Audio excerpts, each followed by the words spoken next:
BHK, 3 BHK, shops, restaurant, supermarket and commercial available for rent in Kolattur, nearby Meridian Hospital, Kumaran Hospital, backside of Red Terry.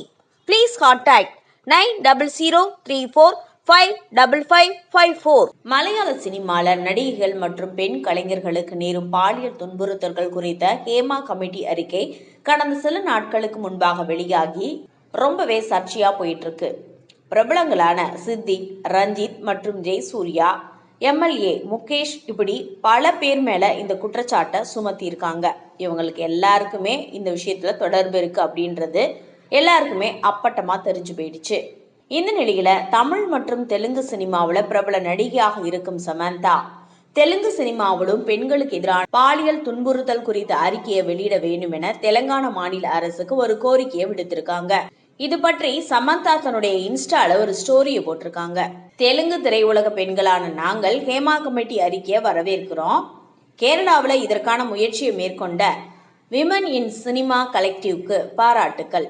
Women in cinema கலெக்டிவின் செயல்பாடுகளை பார்த்து Telugu திரைப்படத்துறையில TFI பெண்களுக்கான ஆதரவு அமைப்பாக the voice of woman 2019 உருவாக்கப்பட்டது. எனவே தெலுங்கு திரையுலகில் பாலியல் துன்புறுத்தல்கள் தொடர்பாக துணைக்குழு சமர்ப்பிக்க அறிக்கையை வெளியிட தெலுங்கானா அரசை வலியுறுத்துகிறோம்.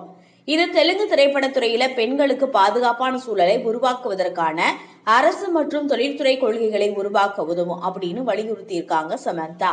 முன்னதாக 2019 தெலுங்கு திரையுலகில மீ2 விவகாரம் எழுந்தபோது அது பற்றி விசாரிக்க உயர்மட்ட குழு ஒன்ற பாரத ராஷ்டிரிய சமிதி தலைமையிலான அப்போதைய மாநில அரசு அமைச்சது. இந்த உயர்மட்ட குழு தெலுங்கு திரைப்படத்துறையில பெண்களுக்கு எதிராக நடைபெறும் பாலியல் குற்றங்களை ஆராய துணை குழு ஒன்றையும் அமைச்சது. இந்த குழு 2022 அம்மாநில அரசிடம் அந்த ஆய்வறிக்கையை சமர்ப்பிச்சிருக்கு. அந்த அறிக்கையை தான் அரசு தற்போது வெளியிட வேண்டும் என்று சமந்தா வலியுறுத்தியிருக்காங்க. இதை பத்தின உங்க கருத்தை பதிவு பண்ணுங்க.